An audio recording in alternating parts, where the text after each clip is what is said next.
Assalamualaikum warahmatullahi wabarakatuh. Selamat pagi ataupun selamat siang untuk adik-adik mahasiswa dari program studi farmasi program sarjana. Pada video kali ini, saya akan, sharing ataupun nanti akan ada diskusi terkait dengan, mata kuliah praktikum farmaseutika di mana pada kesempatan kali ini, di pertemuan ke-14 kita akan membahas terkait dengan peracikan suppositoria. Nah, dikarenakan, jadwal dari mata kuliah teori farmaseutika itu dilaksanakan setelah praktikum dan materinya belum disampaikan, izinkan saya untuk sharing terlebih dahulu, awal ya atau, prolog awal terkait dengan suppositoria, gitu. Nah, yang pertama adalah terkait jenis dari suppositoria, di mana suppositoria ini terbagi menjadi 3 jenis ya, ada suppositoria rektal, vaginal, dan juga uretral. Di mana ketiga jenis ini dari segi bentuk, dari segi, beratnya atau bobotnya, kemudian juga dari cara penggunaannya itu, berbeda-beda, gitu. Di mana kalau misalnya suppositoria rektal itu bobotnya adalah kurang lebih 2 gram untuk, anak-anak, kemudian kalau misalnya dewasa itu adalah, sekitar 3 gram. Kemudian kalau misalnya suppositoria vaginal itu berarti kurang lebih adalah 3 sampai dengan, 6 gram. Tapi pada umumnya, untuk suppositoria vaginal adalah 5 gram. Dan yang terakhir adalah suppositoria rektal, biasanya bobotnya adalah kurang lebih sebanyak 4 gram. Nah, kenapa saya memberikan informasi, terkait dengan jenis suppositoria ini? Karena bobot yang ada pada materi ini akan kita aplikasikan dalam, dalam praktikum kita. Di mana kalau pada modul praktikum itu ada 3 resep ya untuk, peracikan suppositoria. Tapi pada pertemuan atau kesempatan, praktikum ke-14 ini kita, hanya akan meracik 2 resep saja. Nah, maka dari itu, saya mau berdiskusi dan juga sharing terkait dengan bagaimana cara menghitung, berat ataupun bobot masing-masing bahan, dan juga cara peracikannya. Oke. Nah, yang pertama ini kita langsung masuk kepada resep ke-18.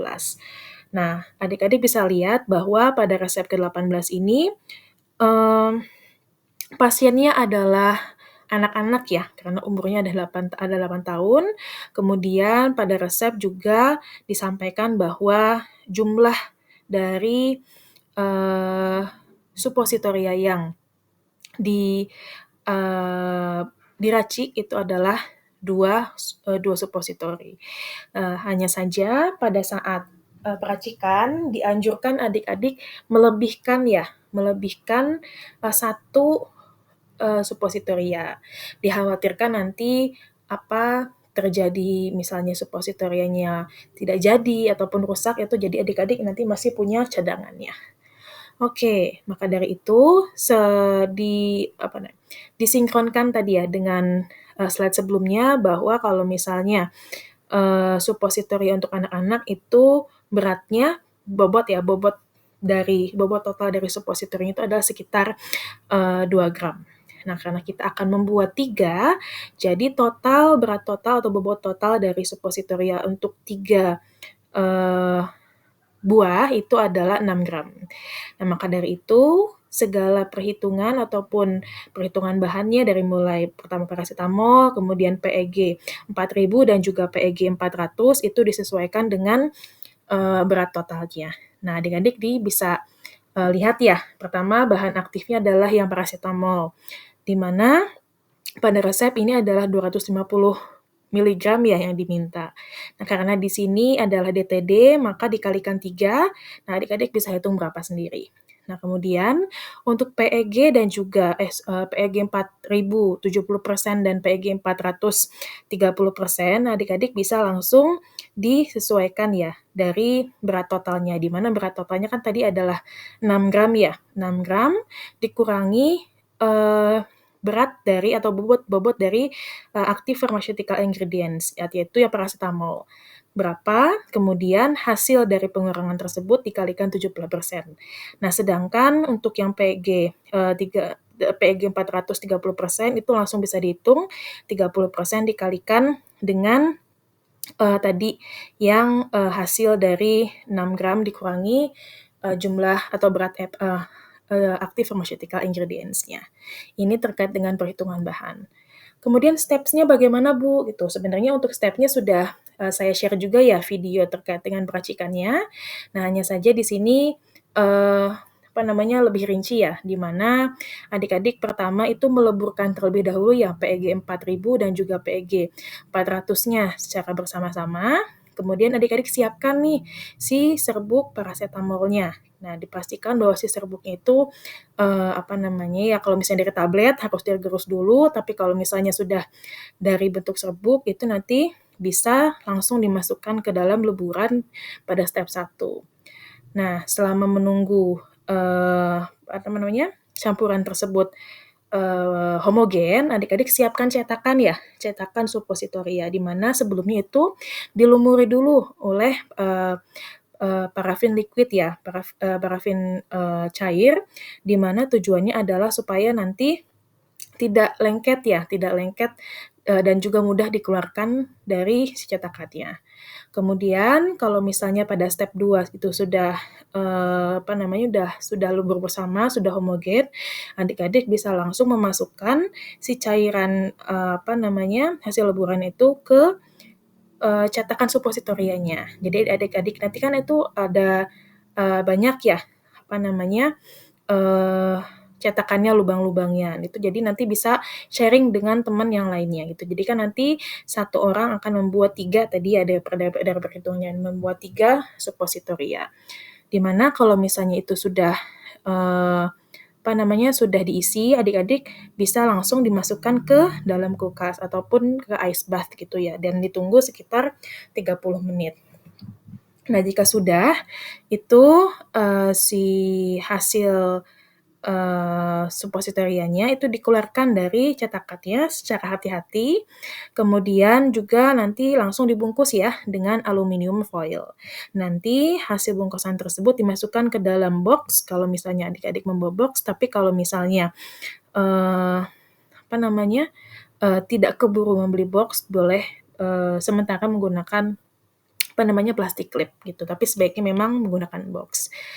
Oke, itu untuk yang resep pertama ya. Kemudian untuk resep selanjutnya, ini resep 19, di mana caranya sama kayak tadi ya. Nah, caranya sama, dihitung terlebih dahulu nih berat total atau bobot total dari 3 suppositoria.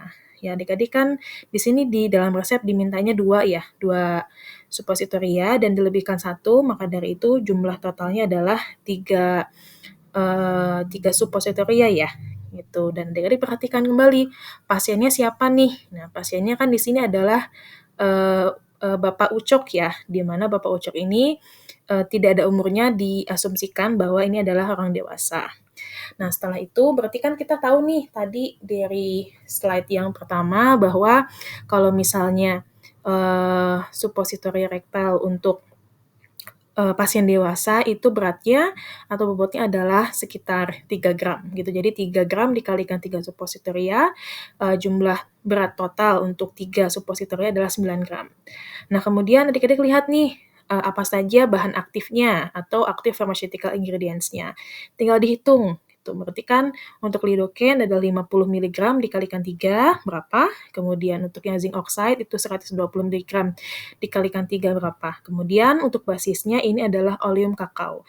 Di mana adik-adik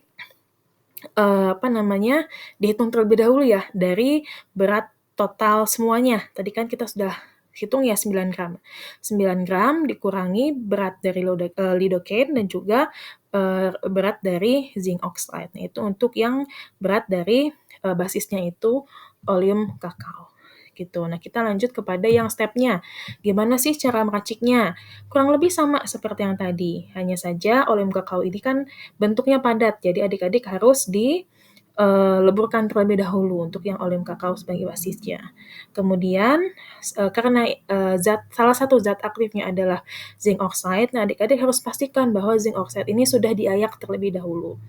Nah, kemudian si lidocaine dan zinc oxide itu dicampur terlebih dahulu dan dihomogenkan. Kalau misalnya sudah homogen, itu dicampurkan ke dalam basis yang oleum kakao yang sudah dilebur.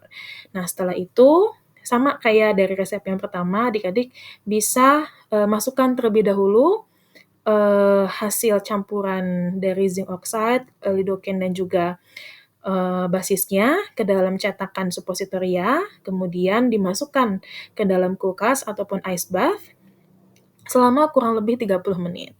Nah, maka dari itu setelah 30 menit ataupun setelah dirasa suppositorinya sudah terbentuk, adik-adik mengeluarkan dari cetakan.